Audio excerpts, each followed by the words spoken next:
Dalam film Disney, kalian tahu nggak sih kalau ada beberapa karakter yang kelihatan baik-baik aja, padahal sebenarnya itu mereka jahat?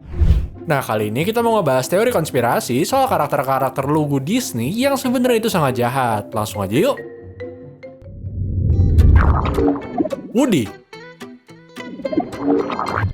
Bisa dibilang Woody adalah karakter utama dari film Toy Story, tetapi beberapa kali dia itu melakukan hal-hal yang membingungkan. Contohnya, dia itu melakukan Buzz dengan jelek karena dia itu takut dia tidak lagi menjadi mainan favorit Andy.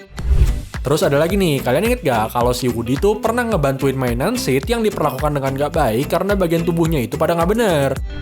Nah, dalam Toy Story 4, dia itu malah ngelakuin hal yang sebaliknya nih, karena Forky yang merupakan mainan rakitan dari Bonnie bukanlah mainan guys. Meskipun dia bukan mainan, tetapi si Woody itu malah memaksakan dia untuk menjadi mainan yang diinginkan sama Bonnie. Padahal dia itu kan awalnya adalah alat-alat makanan yang dipaksakan jadi mainan, seperti mainan Sid yang dulu Woody bantu. Ya, bisa dibilang si Woody ini sifatnya kayak Sid yang jahat gak sih guys? Memaksakan sesuatu yang gak sesuai tuh. Aladdin. Kalian pasti mikir kalau tokoh antagonis di sini cuma si Jafar kan? Tapi kalian sadar gak kalau Aladdin itu tuh juga sebenarnya jahat karena dia menghalalkan segala cara untuk mendapatkan si Jasmine. Contoh paling jelasnya adalah dia meminta si Jin Biru untuk membuatnya menjadi pangeran supaya dia itu bisa bersama Jasmine.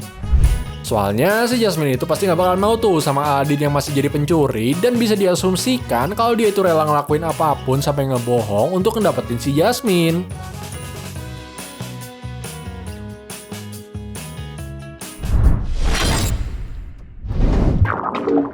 Orang tua Elsa dan Anna.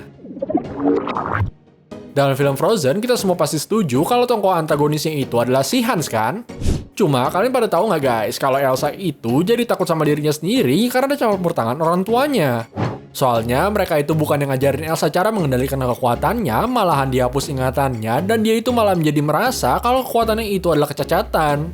Akhirnya, karena orang tuanya itu nggak pernah sama sekali ngajarin dia dan keburu meninggal akibat insiden di laut, Elsa itu jadi pribadi yang bahkan takut sama dirinya sendiri tuh.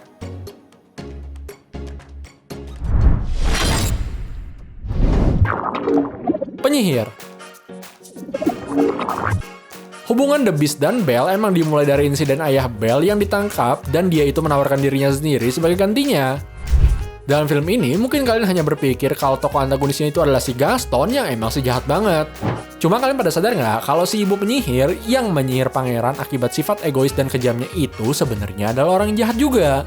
Soalnya, meskipun si pangeran itu nggak boleh bersifat buruk kayak gitu, tapi dia kan nggak layak untuk dikutuk menjadi monster dong.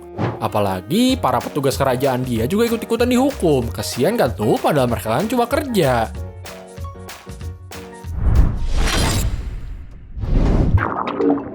King Triton. Dalam film The Little Mermaid, tokoh antagonisnya itu yang terlihat jelas adalah si Ursula. Tapi kalian pada tahu kan, kalau bukan karena bertengkar dengan ayahnya, si Ariel itu tuh nggak bakalan guys sampai ke Ursula kayak gitu. Akibat dendam dan rasa bencinya terhadap manusia, akhirnya si Ariel itu tuh sampai harus membuat kontrak sama si Ursula dan nggak bisa mendistribusikan apa-apa sama ayahnya.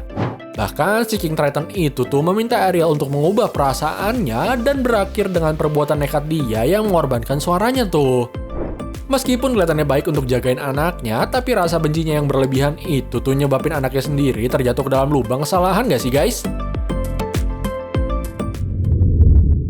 Kira-kira kalian pada setuju nggak kalau karakter-karakter tadi itu jahat? Coba deh tulis di kolom komen di bawah video ini ya. Ya udah, segitu dulu aja ya video kali ini. Jangan lupa juga dong buat like dan share video ini kalau kalian suka. Tapi kalau nggak suka, di dislike aja nggak apa-apa.